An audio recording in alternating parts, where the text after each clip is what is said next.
السلام علیکم، امید کرتا ہوں کہ آپ سب خیریت سے ہوں گے۔ تو دوستو، میں ہوں سنی اور آپ دیکھ رہے ہیں سنی سٹوریز یوٹیوب چینل۔ ویلکم کرتا ہوں آپ کا اس انٹرسٹنگ ویڈیو میں۔ چلیے شروع کرتے ہیں۔ ایک مراسی نے گاؤں کے نمبردار سے 500 ادھار لیے تھے۔ نمبردار نے یہ سوچ کر ادھار دے دیا کہ مراسی میری رایا کا ہی ہے، یہ ادھر گاؤں میں ہی رہے گا، میں اس سے پیسے واپس لے ہی لوں گا۔ مگر یہ نمبردار کی بہت بڑی غلط فہمی تھی۔ مقررہ تاریخ پر جب نمبردار مراسی کے گھر پیسے مانگنے گیا تو مراسی نے کہا آج پیسے نہیں ہیں، آپ کل آ جائیں۔ نمبردار دوسرے دن مراسی کے پاس گیا تو مراسی نے اپنے بیٹے سے کہا اسے کہہ دو کہ ابو گھر پر نہیں ہیں۔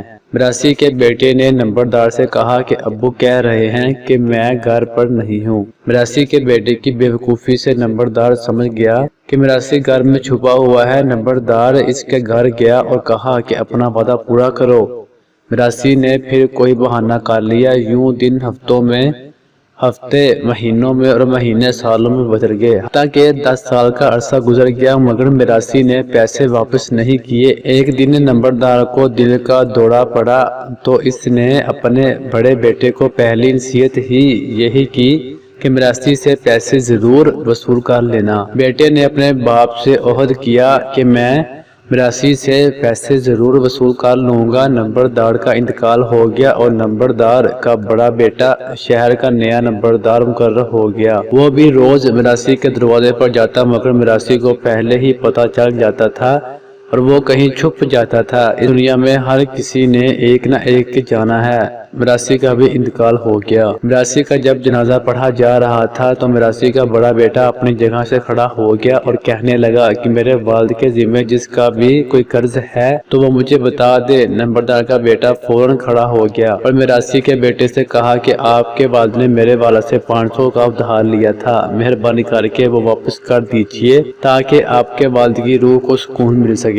مراسی کے بیٹے نے کہا کہ ہم اپنے والد کی تدفین کر لیں، اس کے بعد آپ کو رقم واپس کر دیں گے۔ مگر نمبردار کا بیٹا بہت ضدی تھا کہ پہلے پیسے واپس کرو پھر تدفین ہوگی۔ جنازے میں شرکت کرنے والے لوگوں نے نمبردار سے کہا کہ یہ مناسب نہیں ہے۔ جب اس نے کہا کہ تدفین کے بعد پیسے واپس کر دے گا تب آپ کو بھی ان کی زبان کا پاس رکھ لینا چاہیے۔ مگر نمبردار جنازے کی چارپائی کو پکڑ کر بیٹھ گیا اور کہا کہ میں نہیں چاہتا کہ ان کے والد کو قبر میں جواب دہ ہونا پڑے، اس لیے پہلے پیسے وصول کروں گا پھر تدفین ہونے دوں گا۔ مراسی کے بیٹے نے جب دیکھا کہ نمبردار کسی صورت بھی پیچھے نہیں ہٹنے والا تب وہ اپنے بھائیوں کو ساتھ لے کر گھر چلا گیا۔ نمبردار دل میں خوش ہوا کہ اپنے والد سے کیے گئے وعدے کو آج پورا کروں گا۔ مگر 3 گھنٹے گزر گئے لیکن مراسی کے بیٹے واپس نہ آئے۔ جنازہ شام کے 4 بجے پڑھایا جانا تھا اور اب شام کے 6 بج چکے تھے۔ نمبردار نے وہ 2 لوگ مراسی کے گھر بھیجے تاکہ حقیقت کا پتہ چل سکے کہ وہ لوگ واپس کیوں نہیں آئے۔ مراسی کے بیٹے نے ان لوگوں کے ہاتھ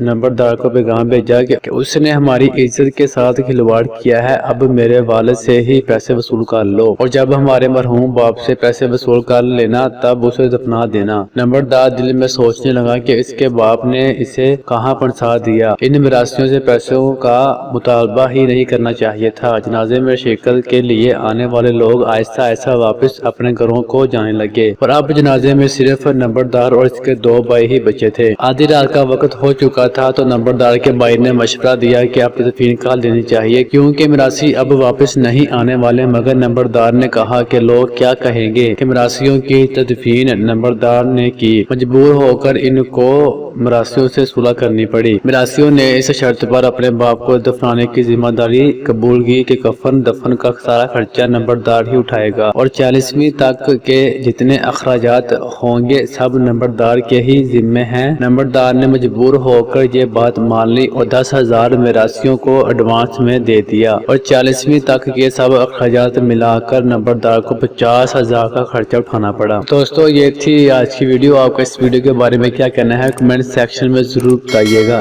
چینل کو سبسکرائب بھی کیجیے گا۔ اللہ حافظ۔